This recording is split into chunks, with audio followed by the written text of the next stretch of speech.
Bonjour et bienvenue sur la plateforme 224Q HSSE officielle en Guinée-Conakry. Notre thème du jour est de protéger sa santé et protéger la santé des autres. C'est pourquoi nous avons choisi le titre Signalisation de sécurité et de santé sur les lieux de travail. Donc les panneaux de signalisation en un mot. Donc en les mettant, ça nous protège nous, puisque ça nous rappelle toute la journée des lieux qui sont dangereux, des lieux qui protègent, des lieux de sécurité et tout. Donc ça protège les autres parce que nous avons toujours des visiteurs, nous avons des livreurs et beaucoup d'autres équipes qui s'ajoutent à nous. Donc en voyant ces différentes zones, ils savent comment marcher dans le chantier pour rentrer et sortir sauf et sain. Ce qu'il faut retenir, le chantier peut être un lieu assez dangereux à fréquenter si la personne n'est pas bien informée. Car un accident peut vite arriver dans le cas où la personne ignore qu'il y a des travaux capables de conduire à un dommage. Et c'est là qu'interviennent les éléments de signalisation de santé et de sécurité sur la zone de travail. Dans la mesure où ils indiquent tout. La zone de travail, la zone de risque de chute d'objets, la zone de chute de plein pied, la zone de chute d'objets, la zone de manutention manuelle. Donc, les signalisations de sécurité indiqueront toutes ces zones et aussi les zones de circulation libres et transparentes. Ces signalisations de sécurité et de santé sur les lieux de travail apportent aux intervenants, c'est-à-dire que les ingénieurs, les manœuvres, les autres opérateurs, les techniciens, apportent à ces intervenants des informations simples et précises face à des risques professionnels causés par les travaux en cours. Si c'est les engins de circulation, si c'est les manutentions manuelles, si c'est les chutes d'objets. Donc, par rapport aux risques, ces signalisations de sécurité indiquent et proposent des solutions. Les moyens de signalisation se présentent sous plusieurs formes connues par l'existence des panneaux de signalisation, par l'installation des éléments sonores, par l'existence des couleurs particulières et aussi l'alternance des lumières éventuelles dans les zones de travail. Donc, nous avons cité principalement 4 formes. Avant de faire un résumé très important sur les panneaux de signalisation dans un chantier ou sur la voie publique, parlons de ces 4 formes de signalisation qui ont pour objectif de nous avertir de la présence d'un chantier temporaire, c'est-à-dire qu'une zone d'intervention dangereuse, de guider les intervenants vers d'autres accès plus sécuritaires. Comme je le disais à l'introduction tout de suite. La voie là était normale jusqu'à ce qu'on a cherché à intervenir sur cette voie. On va la bloquer tout de suite. Ça ne sera pas un passage pour tous les intervenants dans le chantier ou partout par les visiteurs. Donc, c'est grâce à une de ces formes, c'est grâce à ces panneaux de signalisation que nous allons barrer les routes et mettre une plaque. Aussi, ils ont posé pour objectif de modifier le flux de circulation et le comportement des artisans du secteur d'intervention. Les lieux de travail, ça varie en fonction des travaux en cours. Vous pouvez voir par exemple la première zone, on était avec l'installation du chantier, après nous allons venir à l'élévation, nous allons venir à la charpente. Les risques ne sont pas les mêmes. Donc les moyens de protection ne seront pas les mêmes et l'accès en public aussi ne seront pas les mêmes. Donc, c'est grâce à ces signalisations que nous allons savoir cela dès la première vue. C'est-à-dire que dès la première rencontre avec le chantier, tu as déjà l'information sur tous les risques existants. Nous avons décidé de faire un résumé sur les panneaux de signalisation. Nous allons parler de ces 4 formes. 1. Pour une meilleure lecture des panneaux de signalisation, il faut tenir compte de 3 éléments. 3 éléments. Premièrement, les types de panneaux. que nous allons détailler vers la suite. Nous allons parler sur les formes des panneaux et aussi les couleurs des panneaux. Voici les 3 éléments qu'il faut tenir compte pour une meilleure lecture d'un panneau de signalisation. 2. Les signaux sonores. Dans un chantier, il existe au moins la sirène, le sifflet ou la cloche, qui nous permet ici de nous rendre à l'urgence au point de rassemblement. Nous avons tous connu ce point de rassemblement à l'indication individuelle. Comme vous l'aurez remarqué, nous venons de faire une simulation dans notre chantier. J'ai été très satisfait de la rapidité ou de la réaction de tous les travailleurs qui étaient dans le chantier. Puisqu'en moins d'1 minute, tous les travailleurs étaient déjà au point de rassemblement. Donc, félicitations à vous. Et au 3e point, il faut tenir compte des couleurs. Les couleurs les plus fréquentes qui existent dans le chantier sont le rouge, le jaune, le bleu et le vert. La signification de toutes ces couleurs vous seront données à la suite de cette vidéo.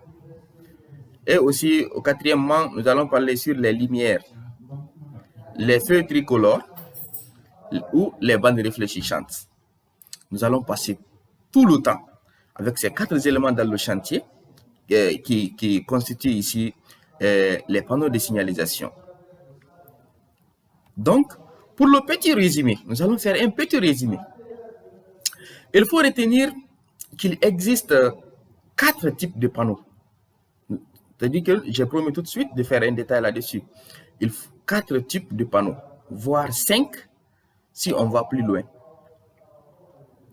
Nous avons les panneaux avertisseurs, les panneaux d'obligation, les panneaux d'interdiction, et les informations de secours.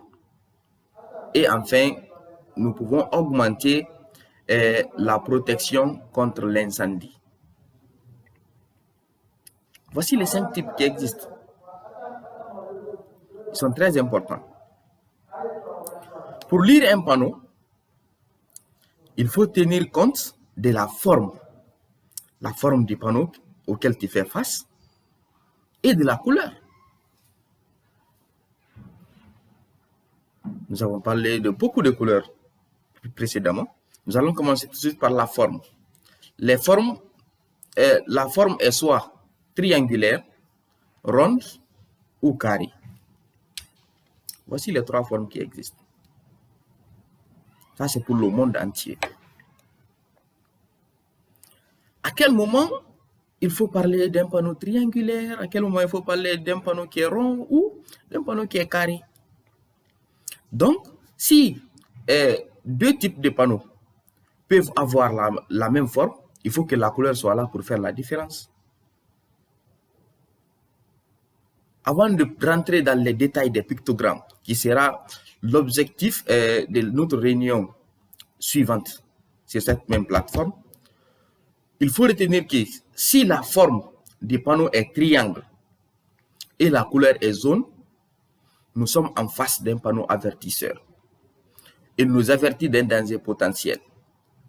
Il nous avertit, par exemple, ça peut être une fosse septique, ça peut être une manutention manuelle de charge, ça peut être un lieu où le risque de chute de plein pied est très élevé. Donc, on signale dès la rentrée. Le lieu est bouilleux, ou c'est un virage et tout ça là. Donc, on met un panneau en triangle et on met en jaune. Même si tu ne sais pas lire, mais au moins la forme peut te dire quelque chose. Donc, et si vous ne savez pas lire, n'hésitez pas à faire la demande. Car peut-être ça sera l'unique demande que vous allez faire sur cette forme de plaque. N'ayez pas honte de cela. Il faut simplement retenir dans votre tête que si vous faites face à un panneau triangle et jaune, c'est un panneau avertisseur. De la même, si la forme est ronde et la couleur est bleue, nous sommes en face d'un panneau d'obligation. Comme vous le remarquez souvent à la rentrée, on met le casque, on met en bleu, la lunette en bleu. souvent les gants et tout. Partout où l'intervention est obligatoire, on met le panneau en rond et on met ici la couleur en bleu. Il faut retenir cela pour tout bon, puisque ce n'est pas une norme qui varie très facilement. C'est comme ça dans notre chantier, dans les autres chantiers et dans tout le monde entier. Et troisièmement, si la forme est ronde et la couleur est rouge, nous sommes en face d'un panneau d'interdiction. D'un panneau d'interdiction. Vous avez vu, la couleur ronde existe au niveau des obligations, mais aussi au niveau des interdictions. La différence, c'est que pour l'obligation, la couleur est bleue. Pour l'interdiction, la couleur est rouge. Il faut le retenir. Donc, en termes de santé et sécurité au travail, partout où on dit une obligation et une interdiction, c'est que c'est non négociable pour cette zone.